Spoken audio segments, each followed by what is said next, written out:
word with you? Sailor Mars, can't you see I'm busy here? We're supposed to fight as one, remember? I am one! Oh! Leadership's gone to your head, prima donna.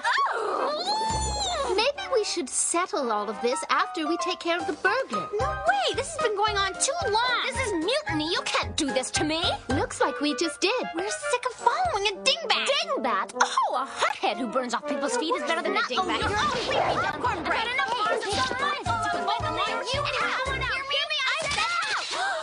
Moon Podcast Escalation!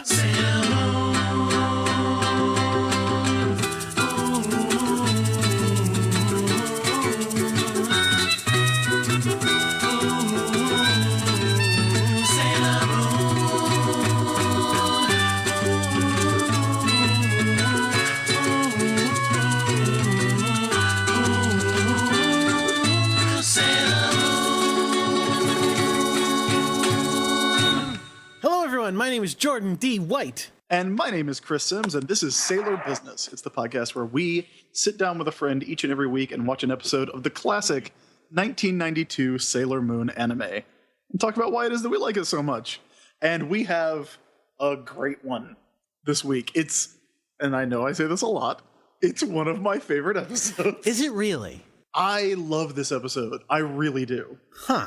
And we are delighted to be joined by a friend of mine, an incredibly talented artist. Erin Gladstone is here to talk about Sailor Moon with us. Erin, welcome to the show. Hey! Now, Erin, this is kind of a recurring theme with the guests that we've had on the show, but I feel like you and I feel like we were friends. And then I feel like we really became friends when you drew Pikachu just dressed as Sailor Jupiter for me. Well, it was a good intersection of interests. It was very important. You actually just did a really amazing comic for the Nintendo Zine. Yeah. Zine-tendo? Zine-tendo. I could not, yeah. I was like, Nintenzine? You got the word parts. Yeah, it's a zine about Nintendo, where you talked about Pokemon. So that kind of covers that segment of it, which everyone should go and check out at eglads.tumblr.com. But other than that, what is your history with Sailor Moon? Oh, well, it's probably one of the things that got me interested in drawing. I think I first saw it like at somebody's house at a sleepover where I woke up too early and I caught like the syndicated versions they would have at like 6 a.m. or so. Mm-hmm. And I had no idea what it is. And I didn't see it again until it was on Cartoon Network. And then I got really excited about it. You're a little bit younger than me.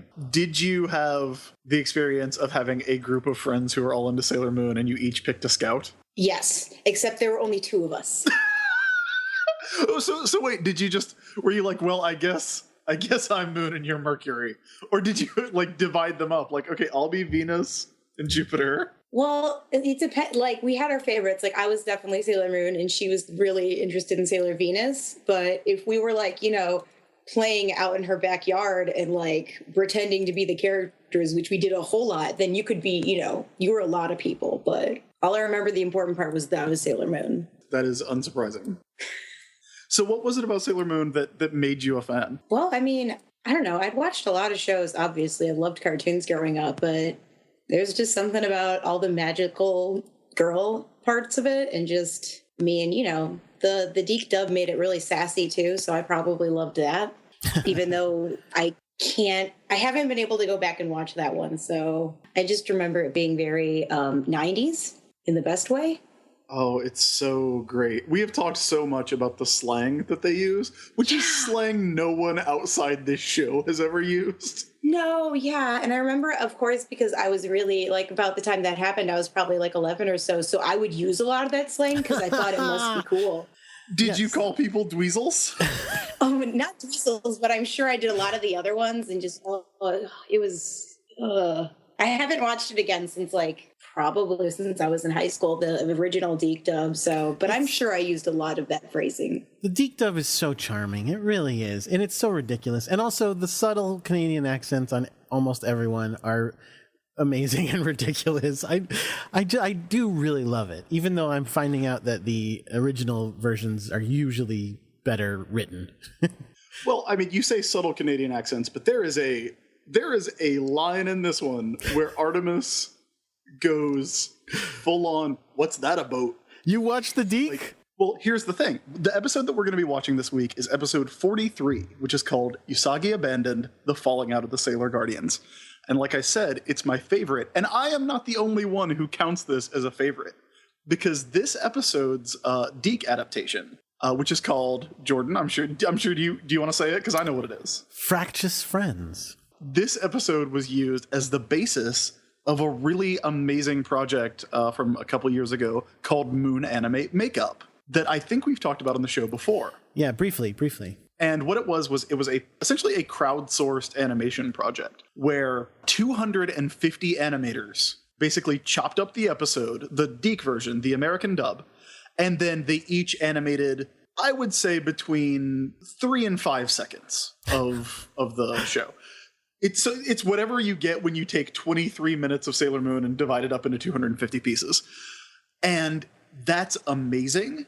They use the audio, they set it to the audio from the Deke version. So this is one of the few episodes that you can actually just go and watch, or at least listen to, and get the full Deke audio, because it's a parody. It is on YouTube, as far as I know, completely legally. Yeah, that's questionable, the parody thing, but I don't think it's in anybody's best interest. It certainly doesn't replace the real episode, by which I mean the one that's up on Hulu. So I think nobody would go after it. It's not getting in the way of anyone making money. Yeah, and it's really great. And I know there have been similar projects for stuff like Star Wars. Bart Kira comes to mind, yeah, which is kind of the thing that's going on now, which is redoing Akira with Simpsons characters. But I can highly recommend going in and watching that, because it's such a weird thing. Because everybody is drawing every 4 to 5 seconds, there's a change in style. Meanwhile, the audio is the only thing unifying it. And you get people that are just drawing their version of the scene. You get people that are trying to recreate the original anime look. And then you get people that are just doing really weird stuff with it. There's a scene where it's one of the scenes where the scouts are kind of hiding in the bushes watching Usagi, or excuse me, Serena and Malachite and Ninjan, or whatever her name is. And it's done in Bob's Burgers style, which is really fun. I would say definitely watch that. And again, the dialogue in this episode in the American version is amazing. I love it. Like, I love the American version of this episode. Well, yeah, we'll talk about it a lot, I'm sure, when we get into the actual episode. I guess we will eventually get into talking about this episode. But I did want to point that out, because we always say that you can watch along with us on Hulu. This one, you can also watch the American version. Now, Erin, have you watched Moon Animate Makeup? I haven't. I remember seeing a couple of parts of it, but never the whole thing. So I guess that's what I have to do right after this then. Oh, I would highly recommend it. Now, we have a traditional question that we ask all of our guests before we get into the show. Ooh, which one? Mm-hmm. Erin Gladstone. Yes. Who is your favorite scout? Okay, so when I was really young, it used to be Sailor Moon. Oh, no. And I still love her a whole lot, but then I got older and I realized I'm probably Sailor Mars. So No! She's so angry all the time, but she's not really angry. She's just, oh, it's beautiful. I love it. Oh, no. She's really angry in this episode, too. Well, again, it's so weird. The differences between the Japanese and American version in this episode are so weird. Yeah, that. I was really excited when I saw that this was the one, because this is one of the episodes I remember watching as the subbed version much later on, and just being floored by how different it was, because I never remembered this episode much, like the dubbed version, but watching it in the subbed, it was just so much better. And like just the emotional parts of it, I was like, oh, this is so much better. And I haven't been able to watch the original dub since then. So well, before we get on, there's one more thing that I need to take care of real quick, and this is way overdue, but I will explain. I got a present from a Sailor Business listener for Usagi's birthday. What? oh wow. Yeah, you Yes. never told me this. Well, I didn't know it until this week. Cheng Li, who is a listener, bought me an album off my Amazon wish list, and I was clearing out some old emails and accidentally deleted the email. So it was only when I went and I was adding stuff to my wish list, because I got a birthday coming up, that I saw something was listed as purchased that I had not bought myself. So I checked it out, and I had to get I had to talk to like 4 people at Amazon to get them to resend the email. And Cheng Li bought me the album by King Tuff, which I'm very excited to listen to because I've really enjoyed hearing them live on WFMU. Because the album art looks like Queen Beryl. It's like evil eyes and hands and a crystal ball. So I was wondering where the Sailor Moon connection. Appropriate gift. The note that was attached said that I would have gotten a book, but a book is not an appropriate gift for Sailor Moon's birthday, which I wholeheartedly agree with. Now I feel super left out. It's okay. I'm just kidding. I'll get you something. Oh. I'll get you something. I have some highlighters over here if you want them. I actually have an update. You want some gum? Oh, sure. As long as I can chew it during the podcast. Yeah, that'll be great. Everybody put your headphones in. I have an update as well. I have begun watching Steven Universe. Oh. I've only watched 5 episodes, but it's great. I really like it a lot.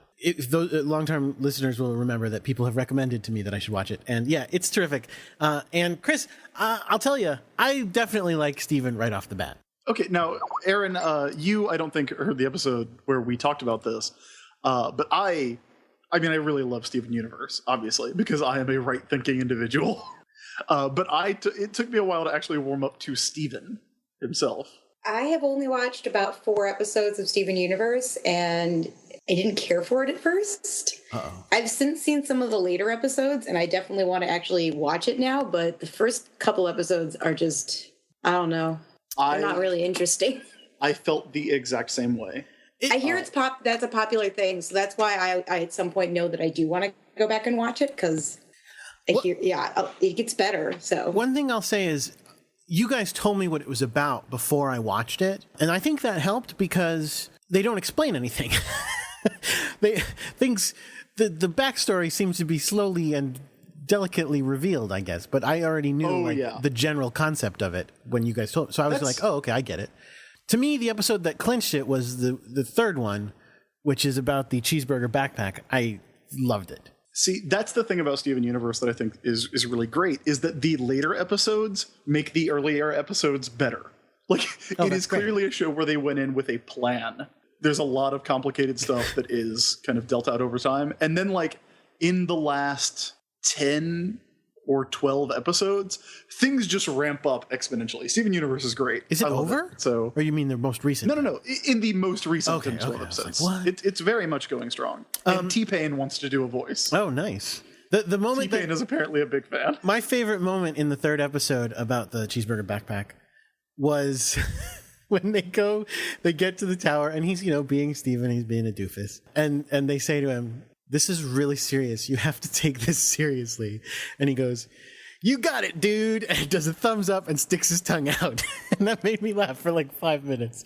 And it's kind of still making me laugh. So that's good. Yeah, there's a lot of really good stuff in there. Now, so you've seen Cheeseburger Backpack. Together Breakfast. That's a good one. The one where they have his father and they go into the storage to find the cannon. Oh yeah, that's a good one too. Where they kept saying if every pork chop was perfect, then we wouldn't have hot dogs. Yeah, listen, you don't know it yet. Greg Universe is about to be your favorite character. He was already terrific. I mean, and they played part of his album. It was awesome. The next time they go into that garage, you are going to cry. I will guarantee it. Okay, I can't wait. I will guarantee it. Okay, so anyway, let's do Sailor Moon. Yeah, I guess we should. We'll do that podcast after this one's over in a couple hundred episodes. Yeah, in several years. So I will say, this is the last Monster of the Week episode of Sailor Moon. I mean, look, we're going to get some more Monster of the Week episodes than Sailor Moon are. Oh, because you're counting them as different shows. Okay. Yeah. Well, of the first season, because we are... yeah, we're almost done. Counting this one, 4 episodes away from the end of the season, which means we are 2 guests away from the end of the season. So, Aaron, you are our penultimate guest of Sailor Moon Season 1. That is the most exciting thing I've heard all week. and this is a big turning point, because after this episode, it's all just Moon Kingdom shit all the time. I bet you can't wait. All right, so let's see about Usagi getting abandoned, shall we? Chris? Yes, Usagi abandoned, the falling out of the Sailor Guardians. How much time you need to set us up? Can I have like 5 seconds? Yeah, I can do 5 seconds. Can I get 5 seconds just to real quick get everybody caught up? I'll count it down. Seconds. Okay, go ahead. All right, you ready? Yes. All right. So our heroine is Usagi Tsukino. She is 14 years old. She's a Cancer. Her blood type is O, and she is secretly You're done. Sailor Moon. That's good. I think you're good. You got it. I need more time. That was What? only like 2 seconds. That was That's all actually... the opening you get in most episodes. That's enough. That's enough. Listen, okay, look. You actually didn't get to the word Sailor Moon, which is my favorite part. She's actually... And it's like, done. Cut. I feel like if people are joining in at this point, just go back. Just go to episode 1. Juliet's great. Or actually, Juliet's on episode 2. We are on episode 1. Yeah, we're by ourselves. Go back to episode 1. We're great. Catch up. Agreed. And listen to every episode. It's only like 40 some hours of stuff. It's fine. It's probably more like 60 hours. It's probably like you could take a week off of work and just have your full-time job be Sailor Business. Yeah, I think so. Okay, so you already know Sailor Moon. You already know all the scouts. You already know where we are. You know Tuxedo Mad's a bad... You know that they're a Tuxedo Mask team? is a bad guy. You know that they have each other's backs. They're a team. Friendship. They have the power of friendship. So then tell me why, Jordan D. White and Aaron Gladstone, tell me why we open on Sailors Mercury, Venus, Jupiter, and Mars chasing Sailor Moon through a moonlit field, telling her to prepare to die. Well, it might have something to do with the intro to the show where Sailor Moon says she writes a letter to the Dark Kingdom asking if she can join them. Oh, yeah, that's great. It was pretty funny. Anyway, yes, you're right. I will say, I have been watching this on DVD with the Viz Media dub. I know that it was a little shaky to get started with. At this point, I love the Sailor Moon voice on the new dub so much.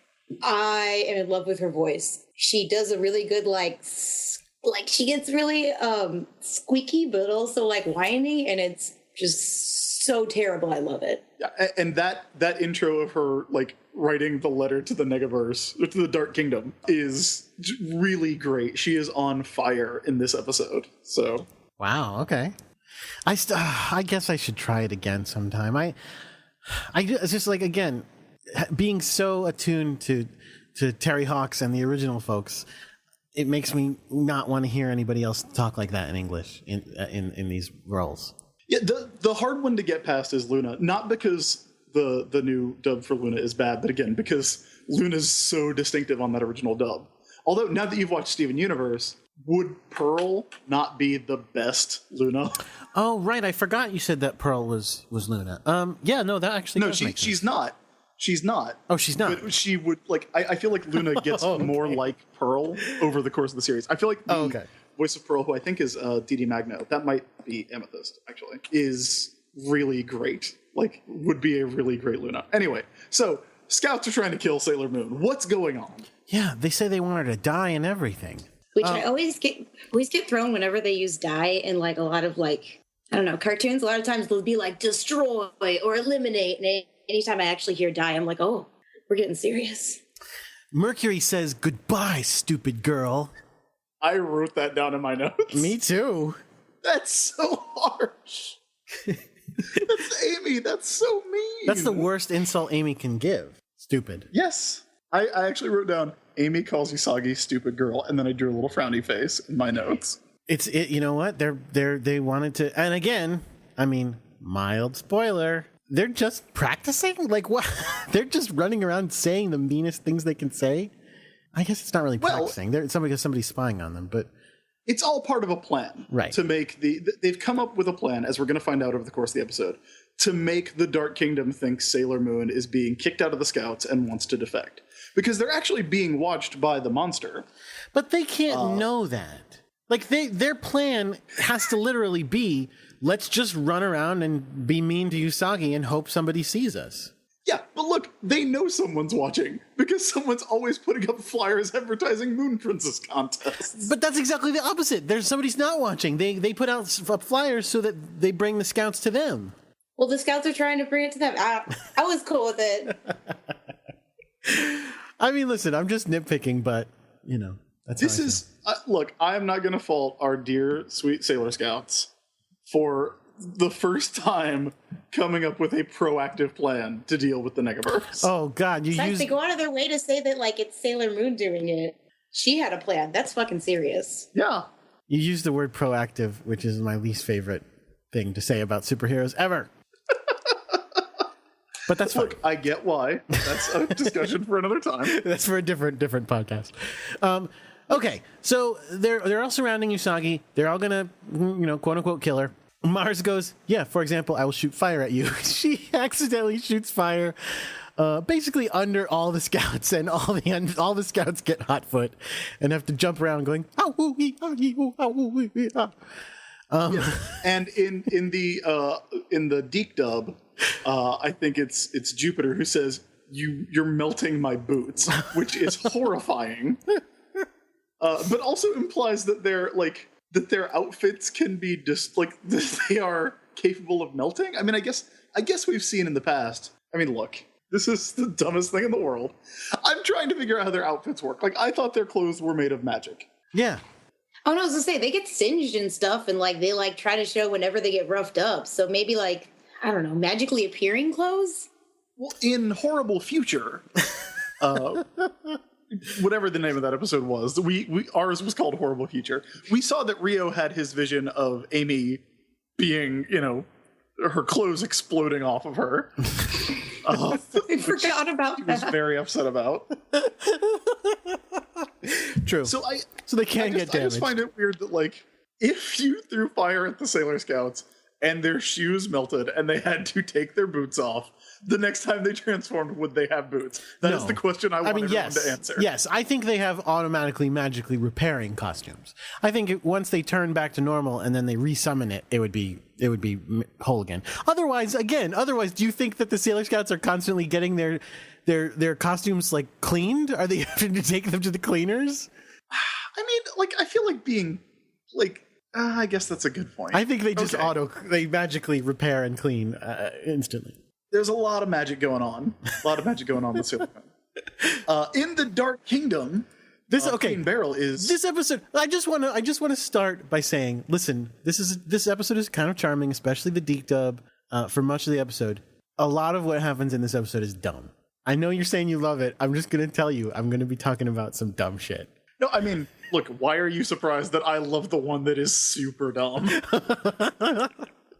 Okay. Think about the episodes that I like. Think about what my favorite Catbutt episode is the best episode. Yes, I agree. Yes, the episode with all the cats' buttholes is my favorite. Aaron, do you have a favorite episode of Sailor Moon? Oh my God, that's such a terrible question. Oh my gosh. I know, it's like they are your precious children. They are my children. Probably a lot of the ones from S.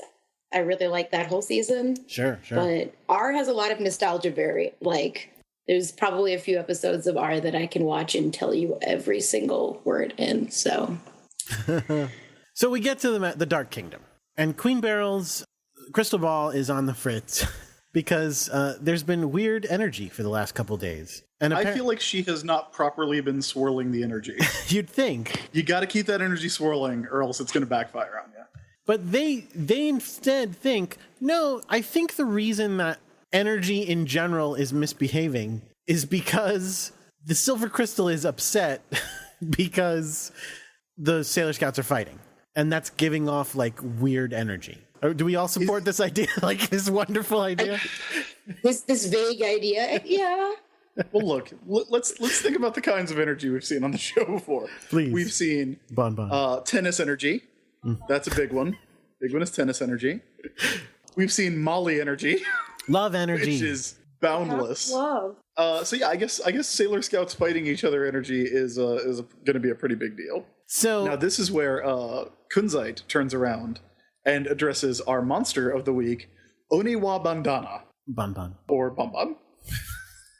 That's her catchphrase. Who is, I love Banban. I love her. She's awesome.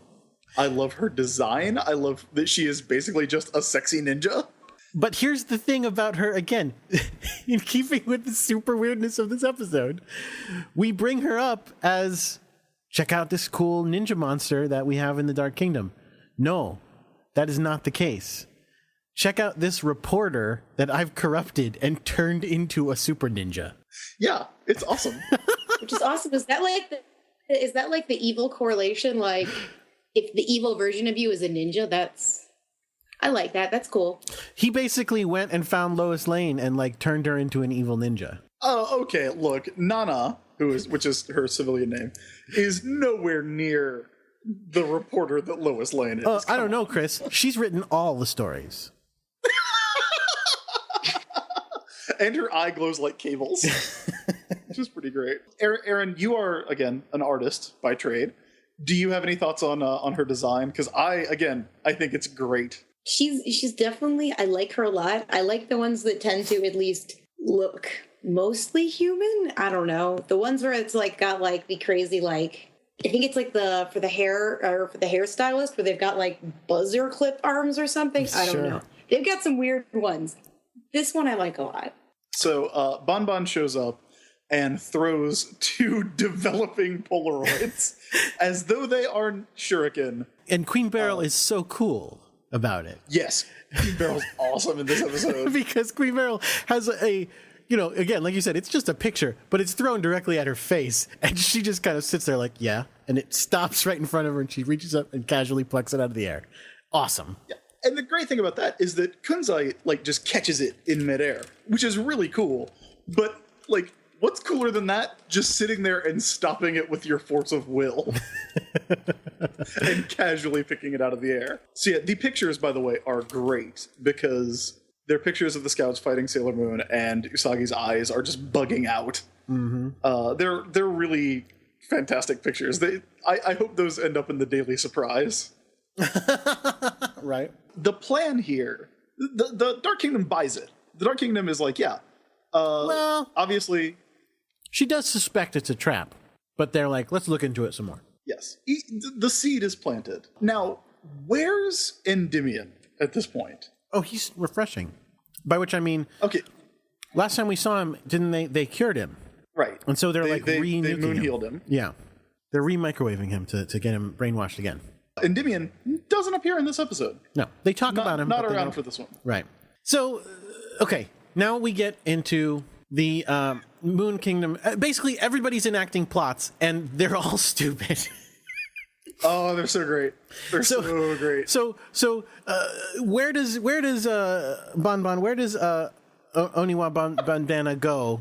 Where else would you go but to jewelry store Osapi and attack the person that always gets attacked by the Dark Kingdom? Except, this is go ahead. This is number 15. It has to be. Except, Well, oh, okay, go ahead. Go ahead. no, I was just gonna say later in the episode when they meet her when she's the reporter, she's like, "You're always getting saved by Sailor Moon." Like everyone knows it. Yep. Poor Molly Naru. But here's the thing. Except It's so great. She's not doing a monster attack. She's literally just looting the place. She's stealing jewelry, which is not a monster thing. And yet, adding to the stupid of it, who shows up but Sailor Moon, who does not stop robberies. That is not what she does. This goes back to the question of is Sailor Moon a crime fighter? No, never before. Fake Sailor Moon was a crime fighter. Real Sailor Moon is never a crime fighter. This time she is for no reason. And they still know she's a monster, and they're just like, oh, monster. But there's monster crime. It's monster crime. Does not make sense. Oniwa Bandana throws a zillion little knives at Molly and her mother and pins them to the wall in their pajamas, which is pretty awesome. Yeah. Also worth noting, Molly is in her pajamas because she only has one set. These are the pajamas that we only see Molly in. But they're fixed. Yes, they are fixed. Yeah, that's right. They got all torn up. Exactly. Wow. Because these are the pajamas that she tore up to bandage Nephrite. Right. She just really liked them and said, I need another pair. So she decided, like, well, I better go get an identical set of pajamas to the ones that I used to bandage my super too old boyfriend before he died in front of me, and just sleep in those every night. So I also like that Molly's mom, Mrs. Osaka, is dressed as Ebenezer Scrooge, basically. She's wearing a Victorian nightdress. But here's the real sad part about this scene, is that you're talking about Molly getting victimized by the bad guys again. She's getting used all around. This entire thing is a sham. Everyone involved in this is full of shit, except for Molly and her mother, who are innocent victims getting pinned to a wall. The monster is robbing them as a ruse, and Sailor Moon is coming after the monster as a ruse. This is all bullshit. Do you think Molly is going to go get another set of these pajamas? Because the now ones there's she's wearing holes in now them. have holes in the walls where she's been stuck to the wall with knives. Absolutely. I'm pretending she like has a closet of them, like every cartoon character. They just have like, she already had like 10 of these sets. Well, the thing about Sailor Moon is that they do have outfits that change. And we're actually going to see one of the more interesting changes to outfits later on in the show. But yeah, they do have like, I feel like when it comes to pajamas, they just have their stock outfits. Because I feel like Usagi's are the same every time we see them too. Pink with bunnies and moons, right? Yeah. Now, No, those are bed sheets. Her pajamas are just pink. oh, are they? Yeah, the bed sheets have the bunnies and the moons, and the pajamas are just pink. So I would like to buy those bed sheets. If anybody I has a think lead you on can actually get them. Like people have recreated the patterns on like Society 6 and stuff. Well, look. I don't know want what you guys put on your beds. I only minimum thread count is 600 to get on my bed. wow. It's a third of your life. It's 8 hours a day. So here's another question about what's going on in this scene. 12 for me. How does Sailor Moon know that this ninja is a monster? I mean, because she's been doing this for 42 weeks. So anyone who's suspicious is automatically a monster? She doesn't look like a monster. I feel like there's a difference between suspicious and like how monsterish how she looks. well, I mean, She's no, stealing that's jewelry. just. I'm pretty upset that Aaron Gladstone judges people by their appearance. Definitely. Monster racist. No, I mean, when you see someone robbing a jewelry store, and also don't even talk, Jordan, you're the most monster racist of us all, keeping track of how Ray's a quarter monster. She is. I feel like if you live in the Juban district and you see someone dressed as a ninja throwing 100 knives, you're like, okay, I know what's up here. I know what's going on. I guess this is a world with no ninjas then. Also keep in mind that they're at Jewelry Store Osapi, and the only people who ever go to Jewelry Store Osapi are monsters. This has happened 14 times before. So Sailor Moon shows up and she goes, hey, I'm Sailor Moon and I'm here to, I just got kicked in the butt by my friends. With high heels. That's gotta hurt. Sailor Mars literally sneaks up behind her while she's posing and kicks her in the butt onto the floor and starts yelling at her. And says, stop acting cool all by yourself. And they See, this is the reason why I love Sailor Mars, stuff like this. no, this is terrible. The only reason it's forgivable is because we know it's fake. Is it though? Kind it's not too far off from the normal style.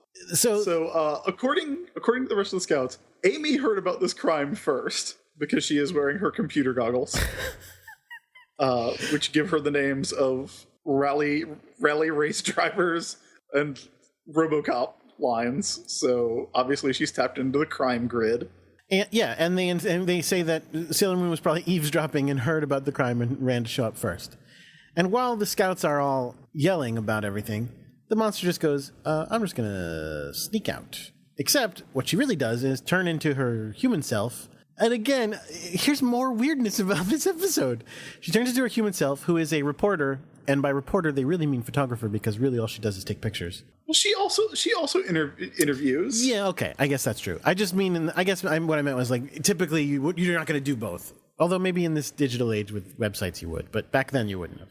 She starts being a paparazzi and just taking a bunch of pictures of the scouts, which is also super weird. Like everything that happens in this scene is like super duper weird, because the Sailor Scouts are not like, oh shit, no one's ever taken a picture of us before. Fuck, like we fucked up. They're like, paparazzi, that's so annoying.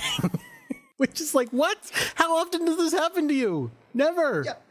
Up to this point, the Scouts have not been like, people know about them, right? Obviously, they have rescued people. Shingo is a big fan of Sailor Moon and the Scouts, but like for half of their existence so far, they just rescued people who were comatose. Right. So yeah, no, again, Zoisite being made on the cover of a newspaper or on the front page of a newspaper is a new thing. Zoisite Sailor Moon got more press than the regular Scouts ever have in any episode that we've ever seen.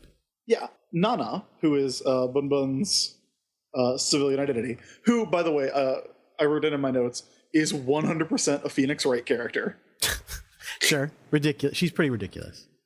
She's, like, again, I love her outfit. She's a weird hippie with stars on her jeans and a vest. I don't know if this is, like, that's what reporters look like. That's what photographers look like. She is, like, just immediately, like, photographing and interviewing the Scouts as though they are celebrities. And I love it. Like, it's so weird, but I love it. Highly weird. Yeah, so she's like, what, is there any truth to the rumor that you guys are breaking up?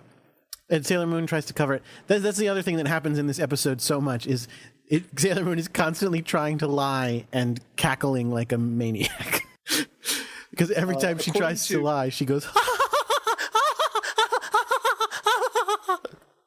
That's what you do when you lie, though, Jordan. That's true. I don't lie. That's why I don't do it. That's why I love her so much. Nana says that she is a freelance writer for the weekly Dokiri magazine in the Geek Dub that is the Daily Surprise, which is a great name for a newspaper. You should start it. Oh, I should.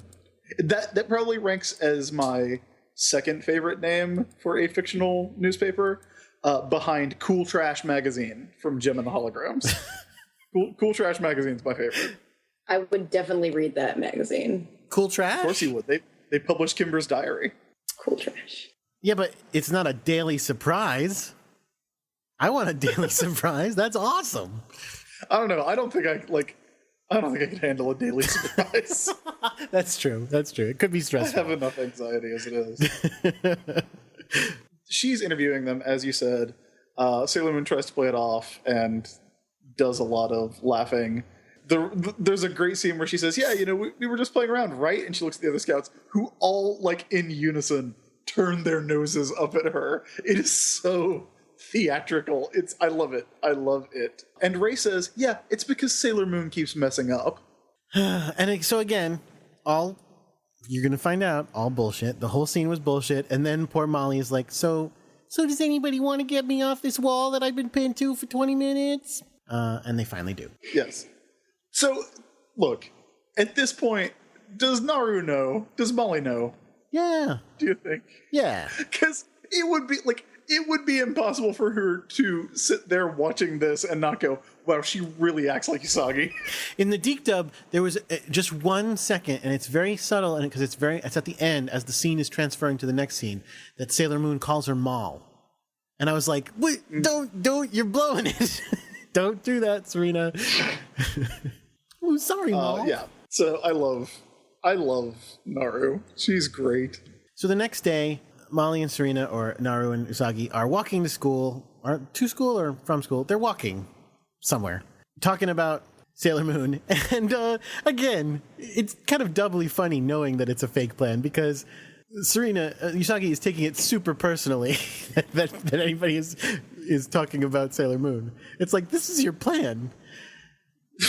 This was your idea. Yeah, she doesn't want her friend to believe it. Now, Aaron, Jordan, do either of you know the significance of this scene? I take your silence as a no. I don't. Please tell me. This is the only time in the series that we see the Juban Middle School winter uniforms. Oh, I was literally going to say, is it the jackets because they don't wear them anywhere else? Yes, these are the heavy peacoats are part of the winter school uniform in I had Japan. no idea. And this is the only time we see them, which is really interesting, because I like that they have customized their winter uniforms with these scarves. Molly has the big green one that doesn't match the bow in her hair. It's a different shade of green. She's all over the map with this. Yeah. But I do like that Molly has tied hers into a nice big bow. Like, she's very clearly making an effort. And Usagi's is just kind of wrapped around her neck. I had no idea. I did notice that they were wearing the same coat, but I didn't realize it was part of the school uniform. That's interesting.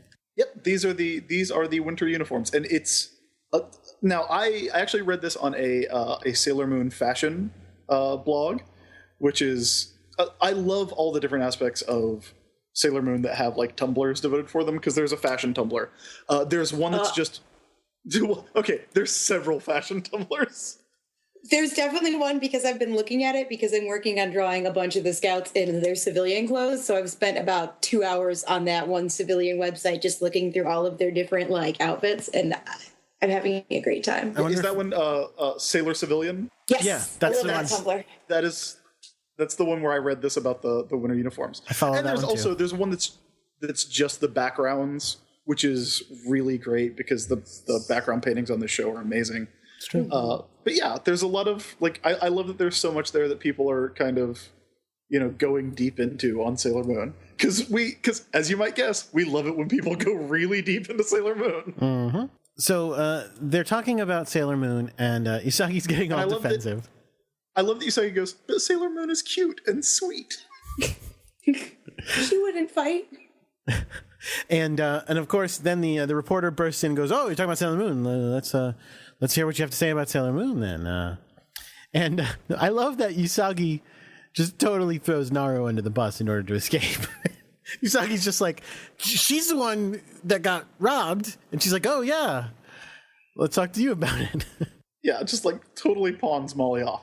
Although honestly, if this reporter is at all worth her salt, she's following Molly anyway. I certainly hope so.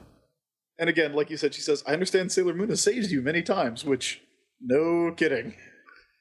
I like that apparently it's common enough knowledge where just anybody outside is like, "Oh yes, I've seen this many times." Yeah, like again, yeah, why would so many people know? If you actually go through every episode, I'm sure if you actually looked and said, how many of these would be commonly known, the answer would be pretty low, I would think. Yeah. Well, we talked about this when they did the amusement park episode. Yeah. That had to be news. People go missing for like a week or two and then wake up in a castle of ash. There's Yeah. hundreds of people who woke up, a week later, like went to Tokyo Disney and woke up a week later in a pile of bodies. Like, Okay. Some of the stuff, like, you can just kind of write off. Like, hey, what happened to that pet store? Right, like, right. What happened to those Tamagotchis? Oh, that radio show stopped happening. Yeah, but like the buses that were flying into the air and going into another dimension, that shit had to be news. Nobody saw it except for... No, they were just, yeah. I'm also going to change my favorite episode to the theme park one. I forgot about that. I love that episode. It's so creepy. Great. It's so like I love also like just like the animation for certain parts of it, like when the monster of the week like puts her head back in her body and it comes in, the hair swivels out. That's gorgeous. Yes. I like vividly remember that and have like rewound that scene just to watch it.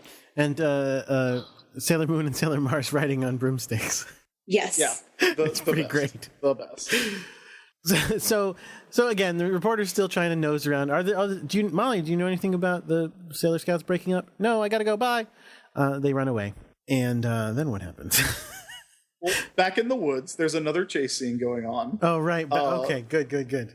The Scouts are, first of all, okay.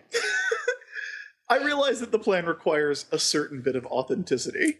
This part of the plan is, let's try to beat the shit out of Usagi. Yes. Because Jupiter throws a kick. Okay, maybe Makoto pulled the kick a little bit. Minako has picked up a tree branch and started swinging it around. And then, in what is the absolute best moment of the show, Okay, let's hear it. maybe the best moment of all 43 episodes so far, Amy tries to hit Usagi with a math book while asking her math problems. Wait, so now that was my question. Did she actually try to hit her, or was she just quizzing her? I think she's doing both. She hits her she swings a book at her while shouting, "What's the square root of 2?" What is the square root of 2? I don't know. I'm a college dropout, Jordan. I was on the math team in high school, but I would just draw The that little math team? squiggly thing and then put a 2 under it. Like, I don't know the answer. Yeah. I definitely took calculus in high school, but then immediately went to art school, so they all canceled out. Well, if you Google what's the square root, it auto-completes to what's the square root of 2. What's the answer? So Good to know. It's 1.4142135237. So how can we expect It's not fair. Sailor Moon to know about that? Well, I mean, Amy knows it. It must be in the book. And then in repeating her favorite move of all time, Mars just kicks her in the ass. Yeah. Which I think she's getting a little too much enjoyment out of. Ouch, Mars kicked me for real. And this is another one where Usagi is on the ground with her ass in the air, and all the scouts are kind of staring up her skirt. Although it should be noted, Makoto not interested this time. Oh, see, there you go. Although in Moon Animate makeup, when the scene happens, Makoto has a big grin. Or Lita has a big grin. So people out there know what's up. People out there know. This is where they break character. And they reveal, this is all part of a plan. This was your idea, Usagi. So I should be allowed to kick you in the butt as much as I want. And then Usagi says, what is my favorite line in the episode, which is, my butt hurts when you kick it so hard. True. In the subtitles, she says, there was hate in that kick. Which is my favorite. Just like how pouty she looks. Oh, it's so great. There was hate in that kick.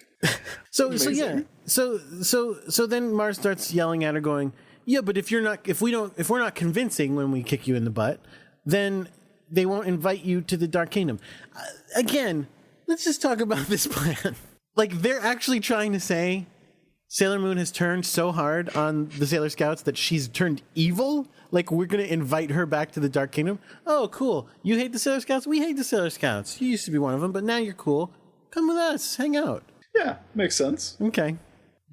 Look, Jordan. This is a Usagi plan. You for work sure. on X-Men books. You know how this works.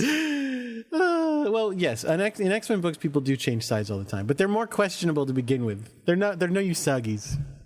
They're no clearly good people like Usagi's. So this was her plan, and everybody's like, it was your idea. And she's like, yeah. So then they all change back into their regular clothes, and they just hang out and start talking about it. And they're like, yeah, this reporter thing is messed up. And then that's when they bring out a copy of the Daily Surprise and show that picture of them yelling at each other got published. And Usagi's upset because she is making a funny face in it. Yes, because her mouth is open. And in the American dub, the 90s dub, this thing like, oh geez, do you ever close your mouth, Usagi? And it's like, oh, like, talk about kicking her when she's down. Which they were literally doing.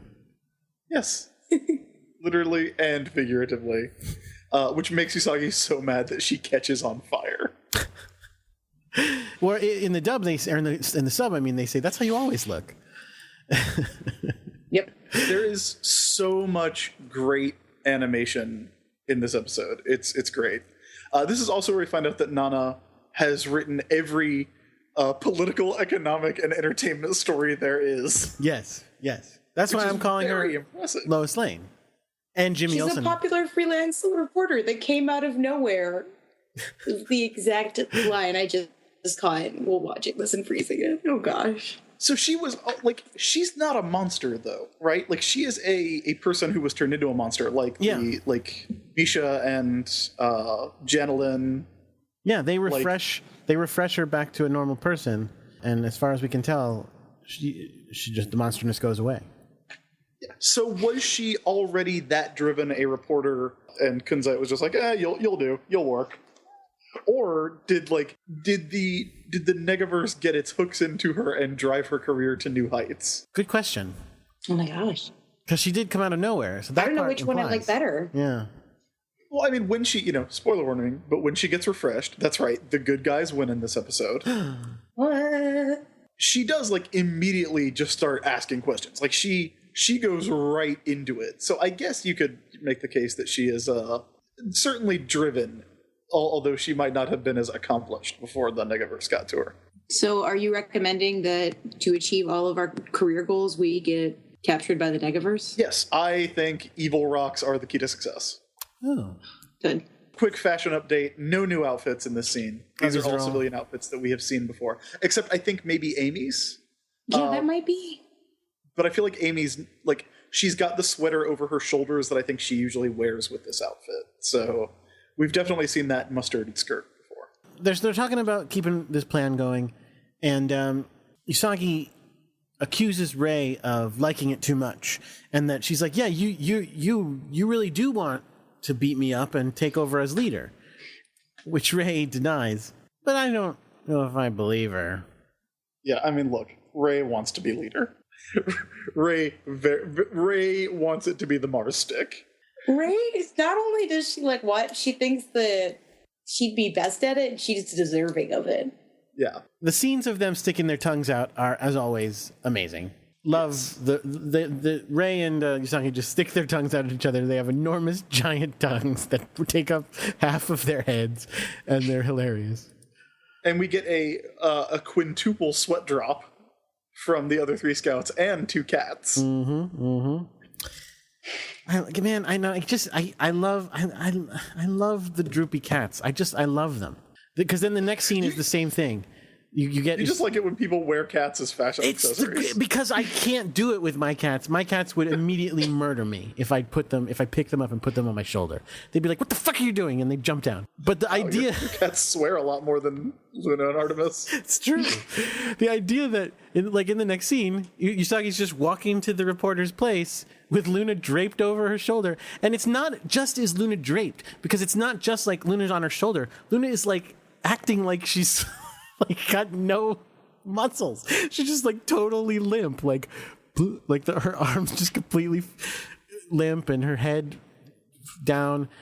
It's the best. Now, Usagi gets to, I guess, Nana's house, maybe office. I think it's her house. Apartment. It's her apartment. And she says, "Hey, Sailor Moon told me to give you this." And she hands over a letter that we know is from Sailor Moon, because it's got a picture of Sailor Moon, and it is sealed with a sticker of Luna. It's Sailor Moon stationery, yes. envelope and inside. And the paper is Sailor Moon stationery, and I want it so bad. Look at, I'm sorry, but look at the picture of Luna.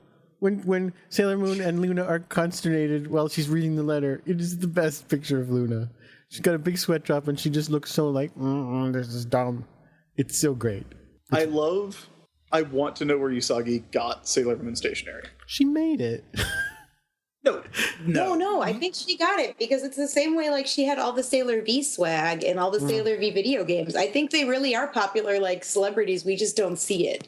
Well, the thing is, we know that there's Sailor V merchandise because there was a Sailor V movie.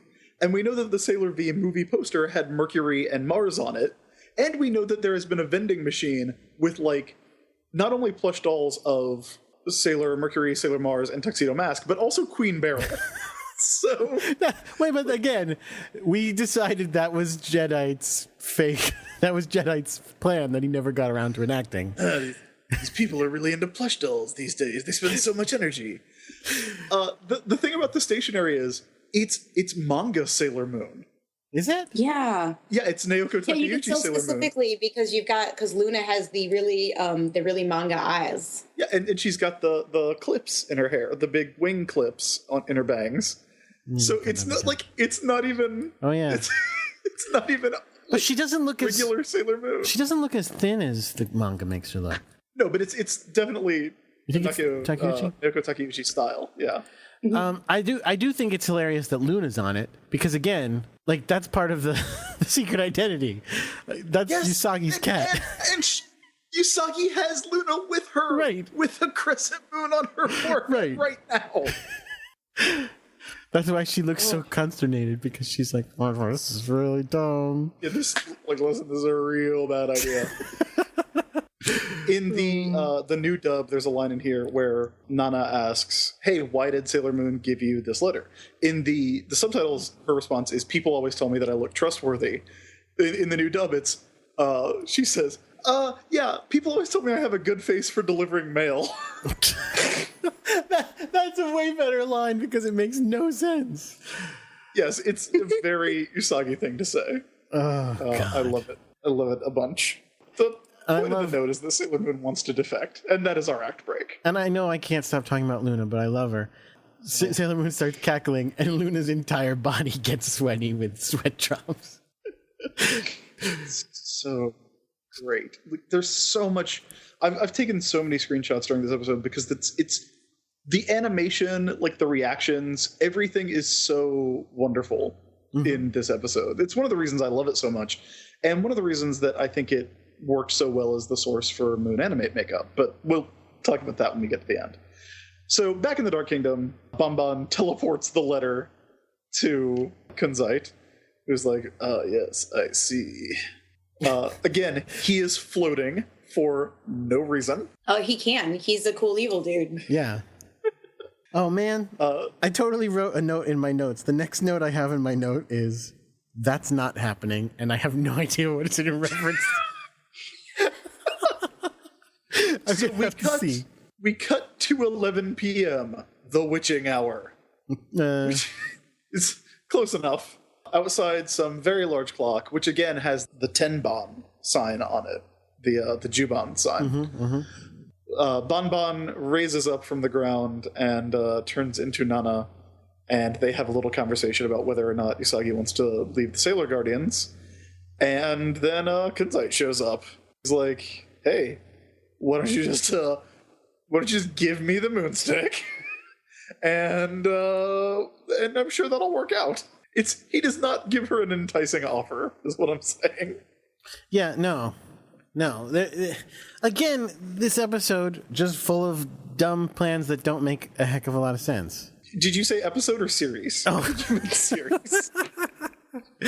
Like as dumb as the whoever's the most graceful skier must surely be the moon princess. Okay, yeah, that was pretty. I guess so. Maybe it's just Kunzite is an idiot. Yeah, that's probably the case. The other generals were really intelligent. Kunzite has been coasting on Zoicide's hard work all this time. Who was the most competent? Oh, it was Nephlite. Nephlite was by far the most competent. Yeah, entirely. Yeah, well, he figured it out, and he was ready to tell them exactly who Sailor Moon was, but they were so pissed off. They were like, "No, we're going to kill you right away." No, that was Jedi. That was Jedi. Yeah. It was Jedi? Yeah. He found out who they were. Yeah, Okay. Jedi found out who they were in the really stupid episode where they go, "Let's meet him at the airport. Should we get on this tram with no That's what it people is, on it?" Yes, let's do it. Oh crap, we're stuck. I guess we'll Wait transform. until we're right there to actually transform. Yeah, so dumb. Jedi had a bunch of terrible plans, but Jedi also just like got to the point where he was like, "Hey, fuck it. Hey, I'm gonna set the city on fire unless you guys just come to the airport." Okay. But then Nephlite again created the dark crystal, which is pretty effective. Yes. He did a good job at that movement of the stars, knowing everything thing. I don't know. I feel like he was the one who had it together. And I remember he beat the shit out of some monsters that one time. Oh yeah, he did. That was pretty awesome. Nephrite probably the most competent just by virtue of creating the dark crystal, which is still in use as of this episode. Yeah, that's what made Bonbon. 10, 15 episodes later. Sailor Moon says that she did not sign up to work with Nega Sleaze like Kunzite. They negotiate a little deal where they're like, "All right, here's the deal." She's like, "I want a free tuxedo mask." They're like, "Well, we want the crystal." And so they start negotiating. They start like bickering over like what order things are going to happen in. Like, "I'll give you the crystal after I see tuxedo mask." "Well, no, we'd rather you know, et cetera, et cetera." And then guess fucking what? The scouts just blow it. No, they don't. They don't blow it. Oh, they do. Well, I mean, look. Well, they do, but the other option was Sailor Moon chokes to death. No, that's not when they blow it. You're talking about when Bonbon notices them in the bushes. Yeah. They're in the bushes going, "Oh shit, this is going to go down." And she's like, "What? I just heard somebody talking about shit's going down." Oh, I wish that was the actual line. Did you talking about shit going down? and then she says to Kunzite, "There's somebody there." And he's like, "Yeah, it's a trap." And so at this point, this is where this episode falls apart for me. Even though I've already said everything about it is dumb. At this point, I'm actually still really digging it. Especially the Deke dub, because it had some really fun lines.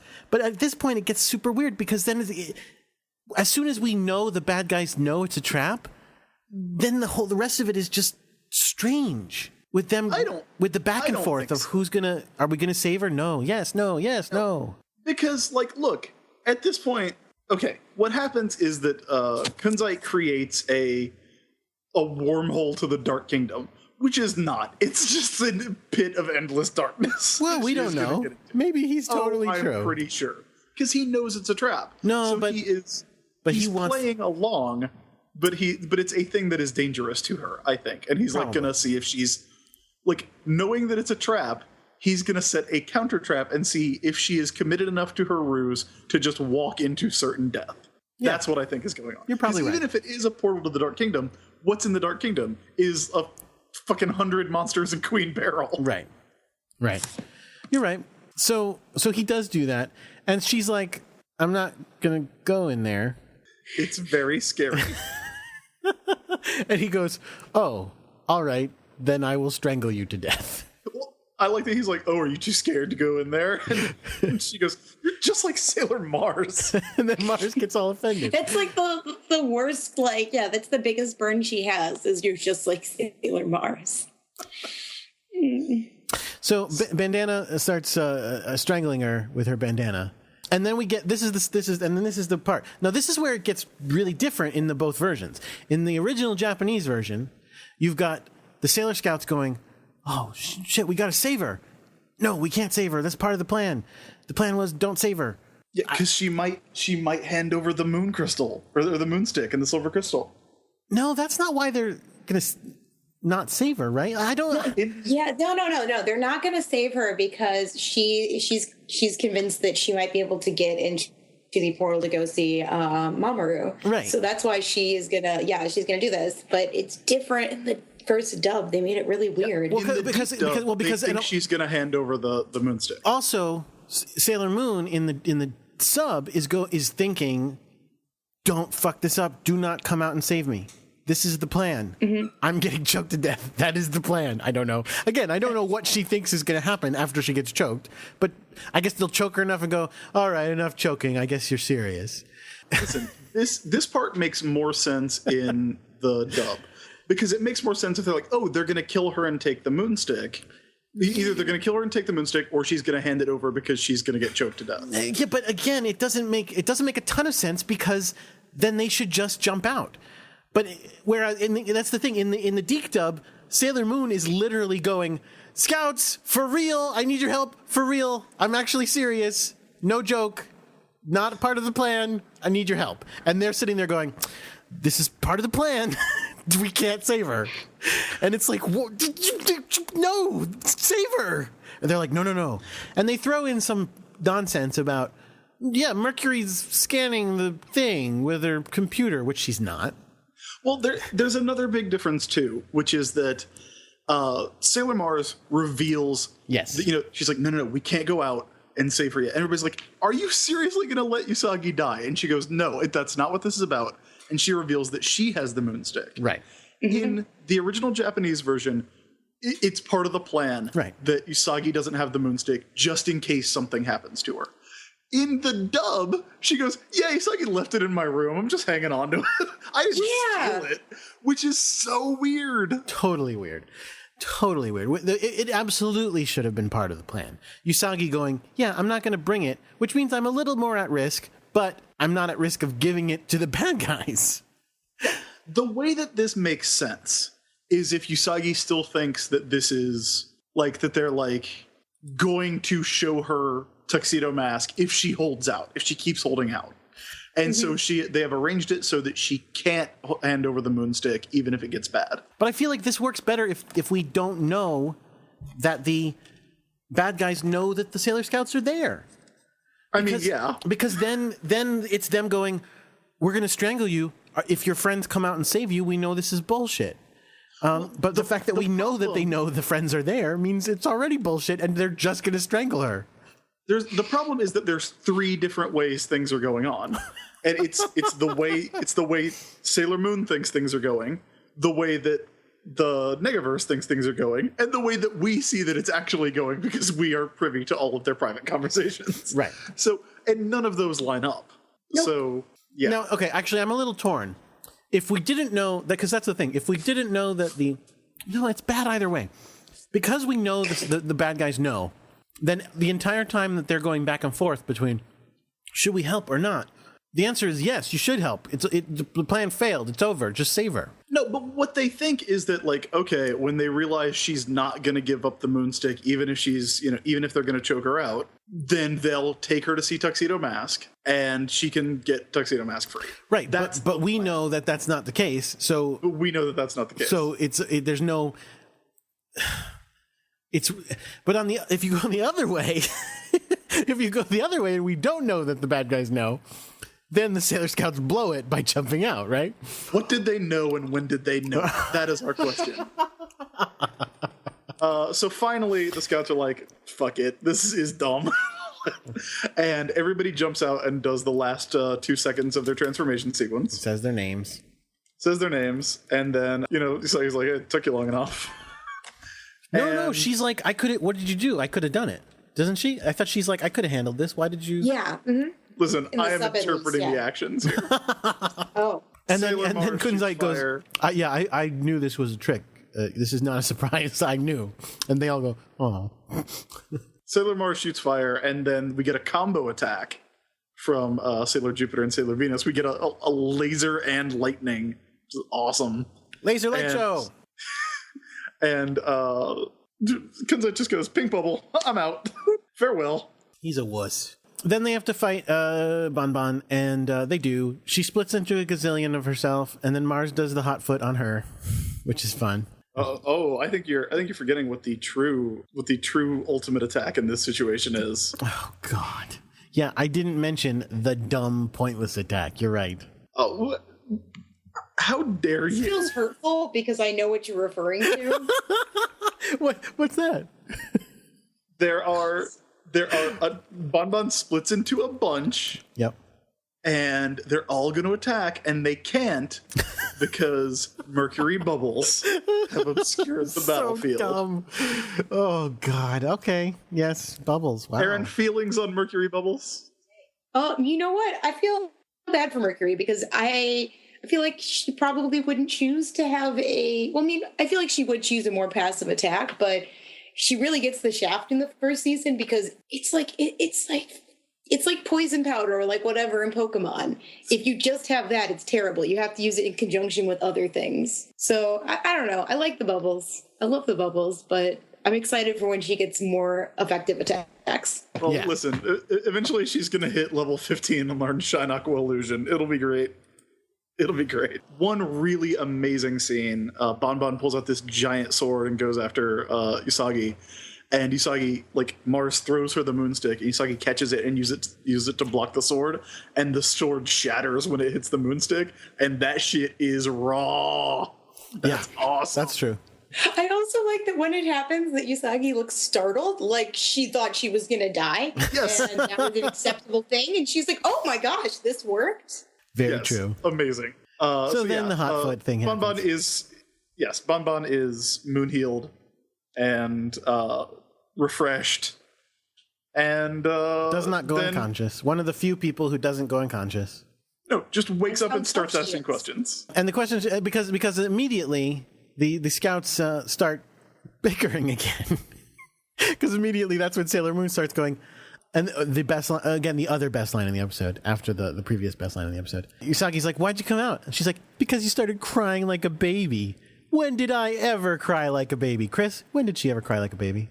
11:16 p.m. and 26 seconds. Yay.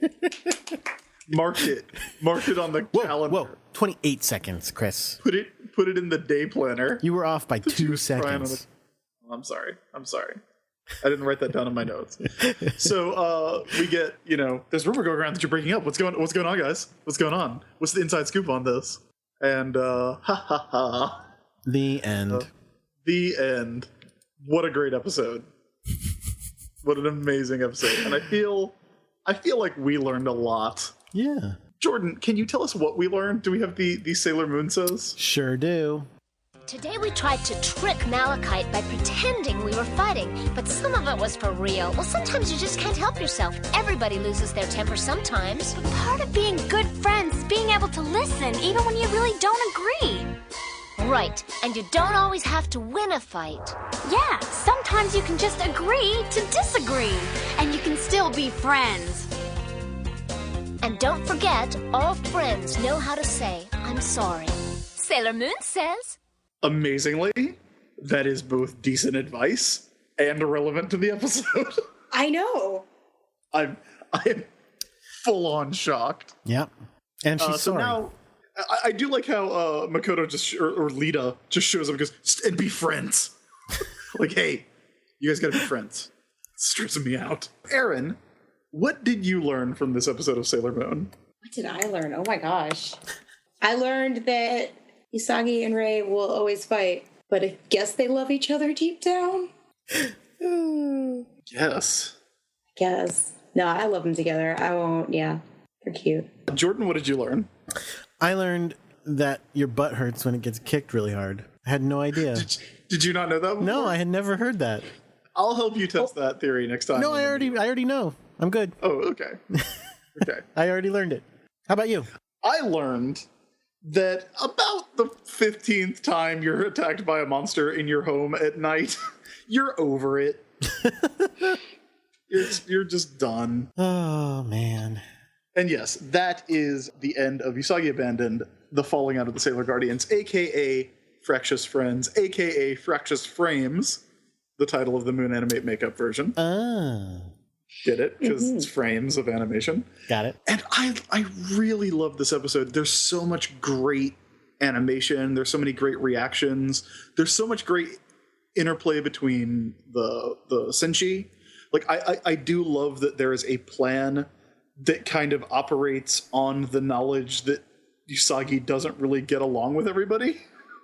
Like, it plays up to the idea that we've already seen where the Dark Kingdom knows that, you know, Usagi's clumsy and Usagi's not, you know, that Usagi's kind of a goofball. Like, playing up on those ideas and sort of making that the focus, you know, well, what's the logical step that we can take now that they know this? It's like, oh, well, then we'll use the fact that you guys are in real life frustrated with me to make them think you guys are so frustrated with me that I want to betray you. Like, that's a really solid idea for the show. And I think it plays out really well, even though there are like huge plot holes, like huge things in the plot that just do not make any sense. Doesn't make any sense. Aaron, your thoughts on the episode? I love the episode, and I don't care if there are plot holes because, I don't know, I'm entertained enough where I don't think about them right away, where I'm just like, oh no, this is so serious. So the show convinces me that the plot holes aren't real, which, I don't know, it's probably not great about me, but I love this episode. I don't know why. I feel like the show hasn't been as good since Nephlite died. I mean, this episode was pretty good. It had some fun stuff in it. But What are you talking about? Am I talking about Nephlite? No, I meant Zoisite. I'm sorry. Since Zoisite died. Okay, I was going to say, like, the entire Rainbow Crystal saga happens after Nephrite That's where I got dies, confused. which is great. That's where I got confused. I was thinking who died at the end of the Rainbow Crystal. You're right. Yes. Zoisite died. And Zoisite was terrific. I mean, Kunzite is dumb. He's lame. Kunzite is really dumb, but again, I do like the idea that Zoisite was putting in the work. Yeah, it's true. It's really true. I'll buy that 100%. Well, thank God he's almost gone, right?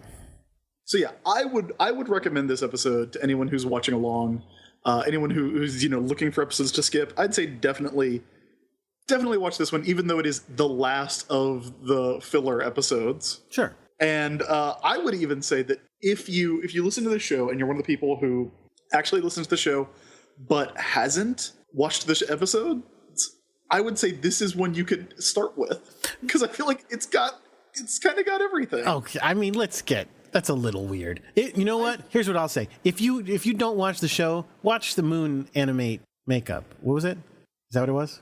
Yes, Moon Animate makeup. Watch that, because that's crazy and interesting. Yeah, but I don't think you're gonna quite have the affection for that if you're not as familiar with the source material. Like, maybe not this particular episode, but you should watch Sailor Moon before you watch the Sailor Moon tribute.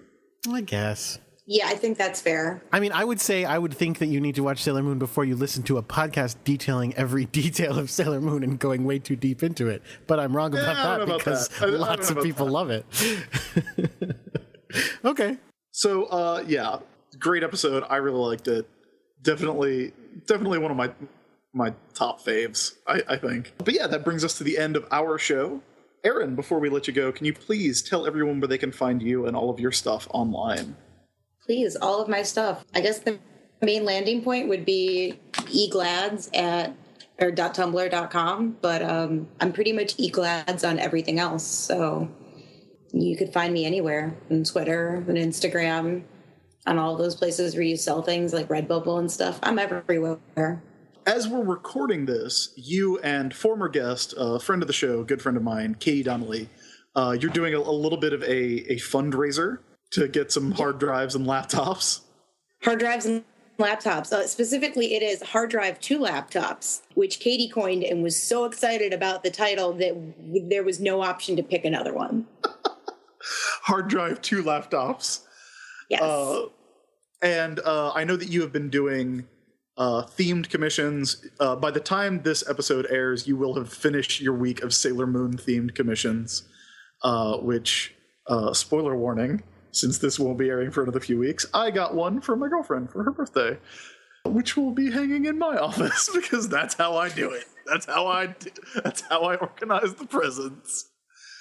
But like, what are your other theme weeks that you're doing? I know that we've got coming up next, we're going to do Pokemon. And then we're probably going to do, because we couldn't decide which we wanted to do like a couple of cartoons, so we just settled on current cool cartoons, which pretty much includes like Gravity Falls, Adventure Time, Steven Universe, anything in that gamut of like cool new cartoons. So that's going to be one big week of themes. So we do that one. And then I'll probably have